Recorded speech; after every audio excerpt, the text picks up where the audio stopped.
నమస్కారం. ఇది సంగతికి స్వాగతం. సోంపేట థర్మల్ విద్యుత్ కేంద్రం బాధితుల పోరాటాలు, ఆవేదనలకు కొంత ఫలితం దక్కింది.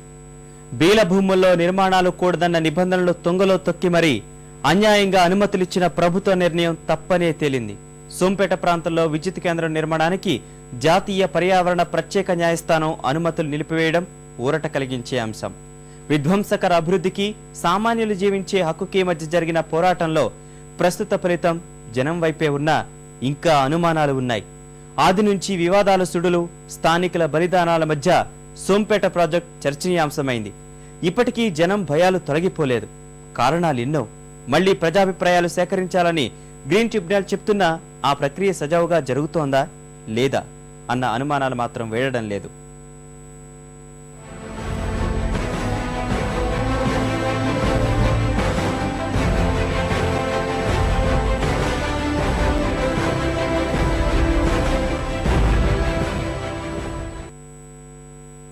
జీవ వైవిధ్యానికి నిలువైన సోంపేట తుంపర భూముల్లో విద్యుత్ కేంద్రం నిర్మాణానికి కేంద్రం చూపిన అత్యుత్సాహానికి పగ్గాలు పడ్డాయి. జాతీయ గ్రీన్ ట్రిబ్యునల్ సోంపేటలో థర్మల్ ప్రాజెక్టుకు అనుమతులు నిరాకరించి అక్కడ జరుగుతున్నది అన్యాయమే అని నిరూపించింది. కొన్నేళ్లుగా సోంపేటలో సాగుతున్న ప్రజా పోరాటం ప్రస్తుతానికి ఫలించింది. గతంలో పర్యావరణ మంత్రిగా ఉన్న జైరాం రమేష్ అనుమతులు నిరాకరించిన తర్వాత వచ్చిన జయంతి నటరాజన్ వచ్చిందే తడవుగా నిబంధనలు కాలరాసి హడావిడిగా ఇచ్చిన అనుమతులు సోంపేటలో ప్రకంపనలు సృష్టించాయి. న్యాయం కోరుతూ గ్రీన్ ట్రిబ్యునల్ ను ఆశ్రయించిన బాధితులకు ఉపశమనం లభించింది. A lot of primary data which was collected in the EI report was not in accordance with the law. There is no date mentioned, there is no time mentioned, and therefore in view of it the National Green Tribunal has raised serious questions on the credibility of the studies that were done. It has also taken note of the fact that many special studies were done after the clearance was granted and also after the EI report and public hearing took place. And the National Green Tribunal took a very serious view of the fact that these documents which should have been in the public domain were not before the public to comment on, and therefore in view of all these facts and circumstances it is directed for continuation of the suspension order. So the suspension order continues. It has directed that the public hearing should be conducted again. జాతీయ పర్యావరణ ప్రత్యేక న్యాయస్థానం అనుమతులు నిలిపివేస్తూ ఇచ్చిన తీర్పు సోంపేట వాసుల్లో ఆనందాన్ని నింపుతోంది. మరోసారి ప్రజాభిప్రాయ సేకరణ చేపట్టాలని జస్టిస్ సూర్యనారాయణ నాయుడు, జస్టిస్ గోపాలకృష్ణ పాండేతో కూడిన ధర్మాసనం ఆ మేరకు ఉత్తర్వులు జారీ చేసింది. సోంపేట భూ నిర్వాసితులు, స్వచ్ఛంద సంస్థల ప్రతినిధులు దాఖలు చేసిన పిటిషన్ పై విచారణ అనంతరం ఈ నిర్ణయం వెలువడింది. గ్రీన్ ట్రిబ్యునల్లో ఏదైతే నాగార్జున కన్స్ట్రక్షన్ కంపెనీ ఉన్నాయో దాన్ని ఆ రివ్యూ పిటిషన్ సస్పెండ్ చేసింది. ఇది మేము చాలా ఆనందపడుతున్నాం. కానీ కోర్టుల ద్వారా కనీసం మాకుండే మా భోగుల్ని 3.5 సంవత్సరాలు చేస్తున్న ఉద్యమానికి ఇది మాకు చాలా ఆత్మస్థైర్యాన్ని ఇచ్చింది. అదేవిధంగా 1107 జీవోని రద్దుని కోరుతూ మేము చేస్తున్నాం. మూడవది, ఏదైతే మా శ్రీకాకుళం జిల్లాలో ధర్మాన ప్రసాదరావు ఉన్నాడు, కోర్టులు చూసుకుంటాయి, మా ప్రమేయం ఏం లేదని తప్పుడు నివేదికలు ఇచ్చారు. వాళ్ళందరినీ కూడా ఏ తప్పుడు నివేదికలు అయితే వచ్చా నివేదికలన్నీ రివ్యూ చేసి ఎవరెవరు అధికారులు ఇచ్చారో వాళ్ళ మీద చర్యలు తీసుకోవాలని కోరుతున్నాం. కానీ ఇది తాత్కాలికమేనా అన్న అనుమానాలు ముసురుకుంటున్నాయి. ఎందుకంటే గతంలో ప్రజాభిప్రాయ సేకరణ ఎలా జరిగిందో అందరికీ తెలిసిన విషయమే. ఇప్పుడు అలానే మసిపోస్తారా అన్న భయాలు ఇంకా అలానే ఉన్నాయి. Now the role of the Green Tribunal is over. The Green Tribunal has pronounced the judgment. Now it goes back to the Ministry of Environment and Forest. Then after this it goes to the Pollution Control Board to redo the public hearing. After the public hearing is done, it goes back again to the Ministry's Expert Appraisal Committee. From the Expert Appraisal Committee it goes to the Ministry of Environment and the final decision will be taken. People are still free to challenge whatever decision that the Ministry finally takes in this matter. Srikakulam జిల్లా సోంపేట, కాకరాపల్లిలో తంపర, బేల భూముల్లోకి 3 ఏళ్ల క్రితం Nagarjuna, east Coast energy thermal power ప్రాజెక్టులు ప్రవేశించాయి.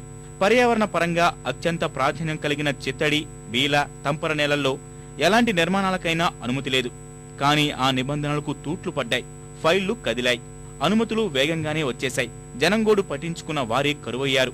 జీవనోపాధితో ముడి ఉన్న ప్రాంతాన్ని విడిచిపెట్టేందుకు జనం ససేమిరా అన్నారు, తిరగబడ్డారు.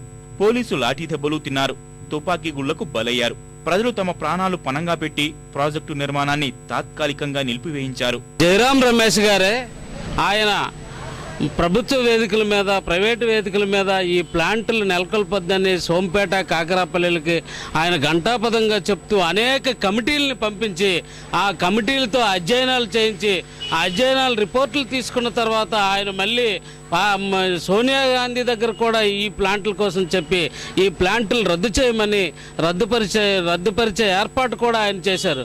సోంపేట మండలంలో 2640 మెగావాట్ల సామర్థ్యంతో థర్మల్ పవర్ ప్రాజెక్టు నిర్మించేందుకు నాగార్జున కన్స్ట్రక్షన్స్ కంపెనీ 2008లో ముందుకొచ్చింది. ఇందుకు 1905 ఎకరాల స్థలం కావాలని ప్రభుత్వాన్ని కోరింది. అడిగిందే తడువుగా 1000 ఎకరాలు ధారాదత్తం చేసిన వైఎస్ ప్రభుత్వం ఈ కంపెనీకి సోంపేట మండలంలో రుషికుద్ద, కొల్లగండి, బారువ, బెంకలి గ్రామాల పరిధిలో ఉన్న 1046 ఎకరాల ప్రభుత్వ భూమిని ధారాదత్తం చేశారు. ఇందులో 972 ఎకరాలు చిత్తడి నేల. సముద్ర తీరం నుంచి 4-5 కిలోమీటర్ల దూరంలో ఉన్న ఈ ప్రాంతం పూర్తిగా బ్యాక్ వాటర్ తో నిండిపోయి ఉంటుంది. పర్యావరణ పరంగా చిత్తడి, బీల నేలల్లో ఎలాంటి నిర్మాణాలు చేపట్టకూడదు. ఆ ఒక్క కారణం చాలు ఈ ప్రాజెక్టు అనుమతులు నిరాకరించేందుకు. కానీ స్థలం ఇవ్వాలని సర్కారు తలుచుకున్నప్పుడు నిబంధనలతో పనేముంది? అందుకే అన్ని పర్యావరణ చట్టాలు ఉల్లంఘించి మరీ చిత్తడి నేలను నాగార్జున కన్స్ట్రక్షన్ కి కట్టబెట్టారు. ప్రాజెక్టు కోసం తయారు చేసిన పర్యావరణ ప్రభావ నివేదికలో ఇవన్నీ తంపర, పోరంబోకు భూములను చూపారు. సోంపేటలో థర్మల్ కేంద్రం ప్రారంభించబోయే స్థలం పర్యావరణ పరంగా అత్యంత సున్నితమైంది. సముద్రపు నీరు, మంచినీరు కలిసిన ఈ బీల భూములు అరుదైన జీవజాలానికి ఆశ్రయం ఇస్తున్నాయి. ఆ జలవనరుపైనే చుట్టుపక్కల గ్రామాల మత్స్యకారులు ఆధారపడి ఉన్నారు. ఇవన్నీ విస్మరించి అవన్నీ పనికిరాని భూములే అంటూ అప్పటి కలెక్టర్ నివేదిక పంపారు. స్థానికంగా జరుగుతున్న అన్యాయాన్ని నిలువరించేందుకు సోంపేట ప్రాంతంలోని కొందరు గ్రామస్తులు, పర్యావరణవేత్తలు, వైద్యులు, న్యాయవాదులంతా కలిసి పర్యావరణ పరిరక్షణ సమితిగా ఏర్పాటయ్యారు. ఇకనైనా సరే కేంద్ర రాష్ట్ర ప్రభుత్వాలు మా తాలూకా ప్రజల తాలూకా మనోభావాలను తెలుసుకొని ఇక నుండైనా సరే వీలైనంత తొందరలో మరి ఈ 1107 జీవోని రద్దు చేసి మా ప్రజల తాలూకా మనుగడను కాపాడాలని మేము విజ్ఞప్తి చేస్తున్నాం. ఈ సమితి తరఫున ప్రాజెక్టుకు వ్యతిరేకంగా ఆందోళనలు జరుగుతుండగానే ప్రజాభిప్రాయ సేకరణ తూతూ మంత్రంగా జరిగిపోయింది. గొల్లగండిలో నిర్వహించిన ప్రజాభిప్రాయ సేకరణ వేదికపై ప్రజలు ముక్త కంఠంతో థర్మల్ కేంద్రాన్ని వ్యతిరేకించారు.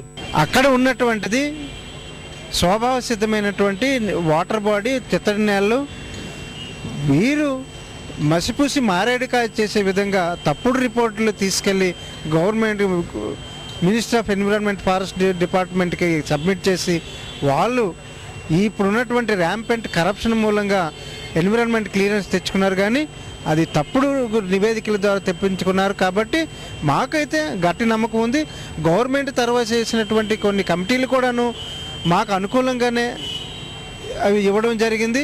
మాకు అనుకూలమంటే మీ మీద ఒత్తిడి వల్ల కాదు, అక్కడ ఉన్నటువంటి వాస్తవాన్ని వాళ్ళు ధృవీకరించారు. 2009 మే 23న ఒక్క రోజులోనే 5 గ్రామ సభలు ముగించేశారు. ఆ రోజే తీర్మానం కాపీలను నాగార్జున కంపెనీకి చెందిన ఫ్యాక్స్ మిషన్ ద్వారా పంపారు. ప్రజాభిప్రాయ సేకరణ ఎంత సొంపుగా జరిగిందో అర్థం చేసుకోవచ్చు. పర్యావరణ పరిరక్షణ సమితి పోరాటాలతో పర్యావరణ అటవీ మంత్రిత్వ శాఖకు చెందిన నిపుణుల బృందం బేల ప్రాంతంలో పర్యటించింది. ఆ ప్రాంతమంతా చిత్తడి నేలని గుర్తించింది. కానీ ఆ కమిటీ విచిత్రమైన నివేదిక ఇచ్చింది. ప్రాజెక్టు స్థలం సిఆర్జెడ్ పరిధిలో లేదు కాబట్టి అనుమతులు ఇవ్వచ్చు అంటూ చెప్పింది. దీనిని పర్యావరణ పరిరక్షణ సమితి జాతీయ పర్యావరణ అప్పీలేట్ అథారిటీ NEAలో ఫిర్యాదు చేసింది. ఆ తర్వాత బీలలో పర్యటించిన జాతీయ వన్యప్రాణి బోర్డు స్థాయి సంఘం థర్మల్ ప్రాజెక్టు నిర్మాణానికి అనుమతులు ఇవ్వొద్దని చెప్పింది. పర్యావరణ సమితి ఫిర్యాదు మేరకు NEAకు చెందిన సభ్యులు 2009 జూన్ 29న బేల ప్రాంతంలో పర్యటించారు. NEA దానిపై నిర్ణయం ప్రకటించక ముందే NCC నిర్మాణ పనులు మొదలుపెట్టింది. ప్రజలు అడ్డు తగులుతున్నారన్న కారణంతో భారీగా పోలీసు బలగాలను రంగంలోకి దించారు. ఎట్టి పరిస్థితుల్లోనూ NCC నిర్మాణ పనులు జరిపించి తీరాలని జిల్లాకు చెందిన సీనియర్ మంత్రి హుకుం జారీ చేయడంతో 2009 జూలై 14న పోలీసు బలగాలు కవాతు నిర్వహించాయి. వీరిని చుట్టుపక్కల గ్రామాల జనం తీవ్రంగా ప్రతిఘటించారు. పోలీసు తూటాలకు ఎదురొడ్డి నిలిచిన 3 స్థానికులు అక్కడికక్కడే నేలకొరిగారు. వందలాది జనం, పోలీసులు గాయాల పాలయ్యారు. థర్మల్ ప్రాజెక్టును అడ్డుకునేందుకు సోంపేట వాసులు చూపిన తెగువ అప్పట్లో దేశవ్యాప్త సంచలనమైంది.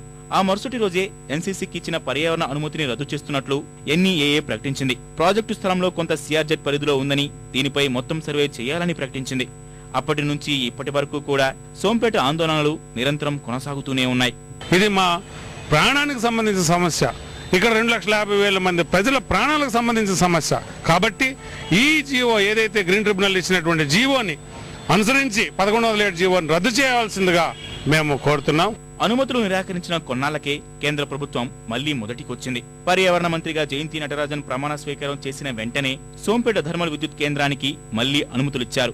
ఈ ప్రకటన పర్యావరణవేత్తలను, థర్మల్ ఉద్యమకారులను నిశ్చేష్టులను చేసింది. తాజాగా గ్రీన్ ట్రిబ్యునల్ నిర్ణయంతో వ్యవహారం మళ్లీ పర్యావరణ మంత్రిత్వ శాఖ పేషీకి చేరింది. కానీ ప్రజాభిప్రాయ సేకరణ అనంతరం నిపుణుల కమిటీకి చేరి తుది నిర్ణయం మళ్లీ పర్యావరణ మంత్రిత్వ శాఖ చేతుల్లోకే వెళ్లనుంది. అదే సోంపేట వాసులను మళ్లీ ఆందోళనకు గురిచేస్తోంది. పాత కథే పునరావృతమవుతుందన్న కలవరం మొదలైంది. జనాభిప్రాయాన్ని నిజంగానే పరిగణలోకి తీసుకుంటారా అన్న విషయాలు తేలాలి.